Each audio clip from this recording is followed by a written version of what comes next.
സഹിക്കേണ്ടി വന്നു. അതുപോലെ അള്ളാഹുവിന്റെ വിധിയാണ്. അള്ളാഹുവിന്റെ വിധിയിൽ ഞാൻ ഉറച്ചു വിശ്വസിക്കുന്നവനാണ്, എപ്പോഴും ദുആ ചെയ്യുന്നവനാണ്. റബ്ബനാ ലാ മാനിഅ ലിമാ അഅ്തൈത വലാ മുഅ്തി ലിമാ മനഅത വലാ റാദ്ദ ലിമാ ഖളൈത വലാ മുബദ്ദില ലിമാ ഹകംത വലാ യൻഫഉ ദൽ ജദ്ദി മിൻകൽ ജദ്ദ്. എപ്പോഴും ദുആ ചെയ്യുന്നവനാണ്. അല്ലാഹുവേ, നീ വിധിച്ചതിനെ തടയാൻ ആർക്കും കഴിയില്ല. നീ ഒന്ന് വിധിച്ചു കഴിഞ്ഞാൽ വിധിച്ചതാണ്. ലോകത്തൊരു ശക്തിയെ കൊണ്ടും തടയാൻ കഴിയില്ല. നീ വിധിച്ചതിന് നീ തടയുന്നതിനെ വിധിക്കാനും കഴിയില്ല. തമിഴ്നാട്ടിലെ എന്റെ പ്രിയങ്കരനായ സഹോദരൻ എനിക്ക് വേണ്ടി തമിഴ്നാട്ടിലും കേരളത്തിലും ഒരുപാട് ശബ്ദമുയർത്തിയ ജവാഹറുല്ലാ സാഹിബ് ഇവിടെ ഇരിപ്പുണ്ട്.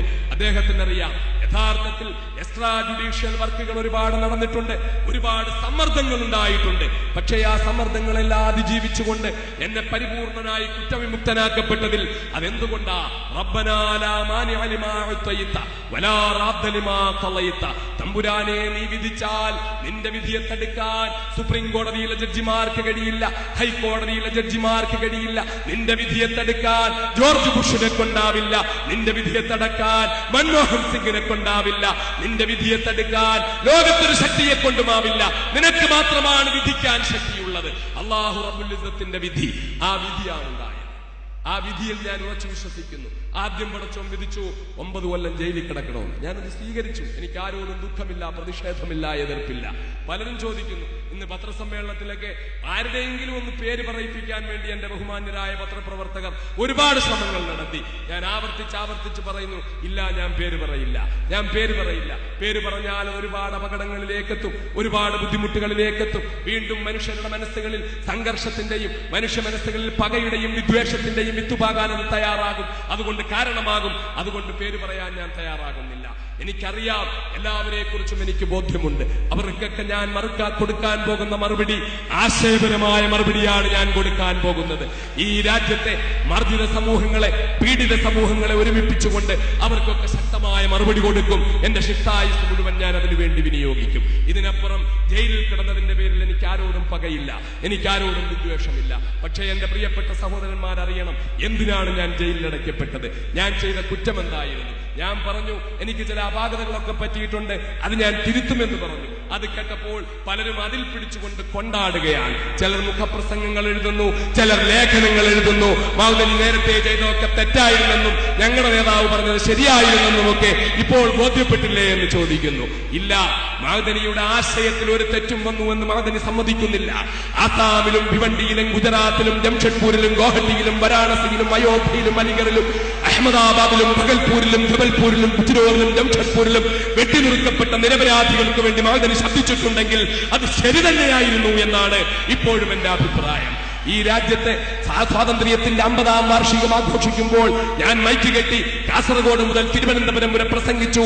ഈ രാജ്യത്ത് സ്വാതന്ത്ര്യം കിട്ടിയത് ആർക്കാണ്? ഈ രാജ്യത്തെ പാവപ്പെട്ടവന് സ്വാതന്ത്ര്യം കിട്ടിയിട്ടില്ല. ഈ രാജ്യത്തെ കോടീശ്വരന്മാർക്കാണ് സ്വാതന്ത്ര്യം കിട്ടിയത്. ഈ രാജ്യത്തെ സമ്പന്നന്മാർക്കാണ് സ്വാതന്ത്ര്യം കിട്ടിയത്. ഈ രാജ്യത്തെ മേലാളവർഗത്തിനാണ് സ്വാതന്ത്ര്യം കിട്ടിയത്. ഈ രാജ്യത്തെ പാവപ്പെട്ടവന് സ്വാതന്ത്ര്യം കിട്ടിയിട്ടില്ല. ഇന്നും കഴിക്കാൻ ഒരു നേരത്തെ ഭക്ഷണമില്ലാത്ത, കുടിക്കാൻ ഒരു കുപ്പി ശുദ്ധജലം കിട്ടാത്ത, ഒരു കുപ്പി വെള്ളത്തിന് വേണ്ടി കിലോമീറ്ററുകളോളം യാത്ര ചെയ്യേണ്ടി വരുന്ന രാജ്യത്തിന്റെ ഗ്രാമങ്ങളിൽ താമസിക്കുന്ന പാവപ്പെട്ടവന് സ്വാതന്ത്ര്യം കിട്ടിയിട്ടില്ല മക്കളെ. ഈ രാജ്യത്തെ ലക്ഷോപലക്ഷം വരുന്ന പാവപ്പെട്ടവന് ഇന്നും പബ്ലിക് ടാപ്പിന്റെ മുന്നിൽ കുടിക്കാനുള്ള വെള്ളത്തിന് വേണ്ടി മണിക്കൂറുകളോളം കുടവുമായി കാത്തു നിൽക്കേണ്ടി വരുന്ന പാവപ്പെട്ടവന് സ്വാതന്ത്ര്യം കിട്ടിയിട്ടില്ല മക്കളെ. ഇന്നും ഈ രാജ്യത്തെ ഒരു നേരത്തെ ഭക്ഷണമില്ലാതെ, കയറിക്കിടക്കാൻ കിടപ്പാടമില്ലാതെ റെയിൽവേ പ്ലാറ്റ്ഫോമുകളിൽ കഴിയുന്ന, റെയിൽവേ ലൈനിന്റെ തീരത്ത് സാരി വലിച്ചു കെട്ടി കഴിയുന്ന, കഠിനമായ മഴയത്തും ഭീകരമായ വെയിലത്തുമെല്ലാം അതികഠിനമായ വേദനകൾ സഹിച്ചു കഴിയുന്ന ഈ രാജ്യത്തെ പാവപ്പെട്ടവന് സ്വാതന്ത്ര്യം കിട്ടിയിട്ടില്ല. ഈ രാജ്യത്ത് പതിറ്റാണ്ടുകളായി നടന്നു വരുന്ന വർഗീയ കലാപങ്ങളിൽ ക്രൂരമായി ആക്രമിക്കപ്പെട്ട് ബലാത്സംഗം ചെയ്യപ്പെട്ട നിരപരാധികൾക്ക് സ്വാതന്ത്ര്യം കിട്ടിയിട്ടില്ല.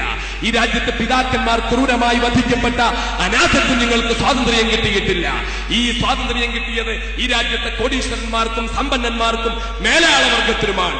ഇത് സ്വാതന്ത്ര്യത്തിന്റെ 50ാം വാർഷികത്തിൽ ഞാൻ നാടുനീളെ നടന്ന് പ്രസംഗിച്ചു. ഇന്ന് 60ാം വാർഷികം കൊണ്ടാടുമ്പോഴും ജയിലിൽ നിന്നിറങ്ങിയപ്പോഴും എനിക്ക് പറയാനുള്ള അത് തന്നെയാണ്. ഈ രാജ്യത്തെ കീഴാളവർഗത്തിന് സ്വാതന്ത്ര്യം കിട്ടിയിട്ടില്ല. ഈ രാജ്യത്തെ പാവപ്പെട്ടവന് സ്വാതന്ത്ര്യം കിട്ടിയിട്ടില്ല. ഈ രാജ്യത്തെ കറുത്ത മക്കൾക്ക് സ്വാതന്ത്ര്യം കിട്ടിയിട്ടില്ല. ഈ രാജ്യത്തെ ന്യൂനപക്ഷ സമൂഹങ്ങൾക്ക് സ്വാതന്ത്ര്യം കിട്ടിയിട്ടില്ല. അത് തന്നെയാണ് മൗദനിയുടെ അഭിപ്രായം. ആ കാര്യത്തിൽ യാതൊരു സംശയവും വേണ്ട. ഈ രാജ്യത്ത് രണ്ട് നീതിയാണ് നിലനിൽക്കുന്നത് എന്ന കാര്യത്തിൽ യാതൊരു സംശയവുമില്ല. ഈ രാജ്യത്ത് സംവരണം ലഭിക്കപ്പെടേണ്ട മേഖലകളിൽ നിന്ന് സംവരണത്തിന് അർഹരായ വിഭാഗങ്ങൾ തഴയപ്പെട്ടിരിക്കുന്നു എന്നതും IAS IPS പോലെയുള്ള ഉന്നതമായ എല്ലാ മേഖലകളും കരസ്ഥമാക്കി വെച്ചിരിക്കുന്നത് വിരലിലെണ്ണാവുന്ന മേലാളവർഗം മാത്രമാണ് എന്ന കാര്യത്തിലും മഅ്ദനിയുടെ അഭിപ്രായത്തിൽ യാതൊരു മാറ്റവും വന്നിട്ടില്ല. പിന്നെ എന്താ മാറ്റം വന്നത്? പോടാ എന്ന് പറയുന്നത് പോടാ എന്ന് പറയാൻ ശൈലി ഒന്ന് മാറ്റാൻ തീരുമാനിച്ചു. വിമർശിക്കാൻ തുടങ്ങുമ്പോൾ ഞാൻ അതിരൂക്ഷമായി വിമർശിക്കുമായിരുന്നു. വിമർശിക്കാൻ തുടങ്ങുമ്പോൾ ഞാൻ ഒരു പ്രതിപക്ഷ മര്യാദയും പാലിച്ചിട്ടില്ലായിരുന്നു. വിമർശിക്കാൻ തുടങ്ങുമ്പോൾ അതികഠിനമായി വിമർശിക്കുമായിരുന്നു. ആ ശൈലി ഒന്ന് മാറ്റാൻ തീരുമാനിച്ചു. അത് നല്ലതല്ലേ മക്കളെ? സ്വീകരിക്കൂലേ? എന്റെ പ്രിയപ്പെട്ട പത്രപ്രവർത്തകർ എഴുതുക. മലപ്പുറത്ത് നിന്ന് ഞാൻ നടത്തിയ പത്രസമ്മേളനത്തിൽ മഅ്ദനിയെ ഇഷ്ടപ്പെട്ടത് ഈ കഠിനമായ രൂക്ഷമായ ശൈലി കൊണ്ടാണ്. മഅ്ദനിയുടെ അനുയായികൾ മഅ്ദനിയെ ഇഷ്ടപ്പെട്ടത്. ഈ ശൈലി മാറ്റിയാൽ അനുയായികളൊക്കെ വിട്ടിട്ടു പോകുമെന്ന് പറയുന്ന എന്റെ പ്രിയപ്പെട്ട പത്രപ്രവർത്തകരെ, ഈ നീണ്ടു നിവർന്ന് കിടക്കുന്ന മനുഷ്യ പാരാവാരത്തെയും അപ്പുറത്ത് കാണുന്ന കടലിന്റെ അലമാലകളെയും സാക്ഷി നിർത്തിക്കൊണ്ട് ഞാൻ പറയുന്നു, എന്റെ പ്രിയപ്പെട്ട സഹോദരങ്ങൾക്ക്, ഈ പ്രിയപ്പെട്ട എന്റെ മുന്നിൽ നിൽക്കുന്ന മനുഷ്യ സമുദ്രത്തിന് എന്നിൽ വിശ്വാസമുണ്ട്. കാരണം ഞാൻ ഒരിക്കലും കൊടിവെച്ച കാറിൽ കയറൂല. PDPയുടെ കൊടിവെച്ച കാറിൽ കയറും. അതല്ലാത്ത കൊടിവെച്ച ഒരു കാറിൽ കയറാൻ എനിക്ക് താല്പര്യമില്ല. മന്ത്രിയാകാനില്ല, MP ആകാനില്ല, MLA ആകാനില്ല, പഞ്ചായത്ത് തെരഞ്ഞെടുപ്പിൽ പോലും മത്സരിക്കാനില്ല. എന്നാ പിന്നെ ഒരു ഗവർണറായാലോ അതിനുമില്ല, അംബാസഡറായാലോ അതിനുമില്ല, ഒന്നിനുമില്ല. ഇതൊന്നും വേണ്ട. ഇതൊക്കെ ഈ രാജ്യത്തെ പാവപ്പെട്ട സമൂഹത്തിന് കിട്ടണമെന്ന് എനിക്ക് ആഗ്രഹമുണ്ട്. പക്ഷേ വ്യക്തിപരമായി ഞാൻ ഒരിക്കലും അത് ആഗ്രഹിക്കുന്നില്ല. അതുകൊണ്ട് തന്നെ ഒരു പുതിയ ഇമേജ് ഇങ്ങനെ ക്രിയേറ്റ് ചെയ്ത് കൊണ്ടുവരേണ്ട ആവശ്യമൊന്നുമില്ല. പലരും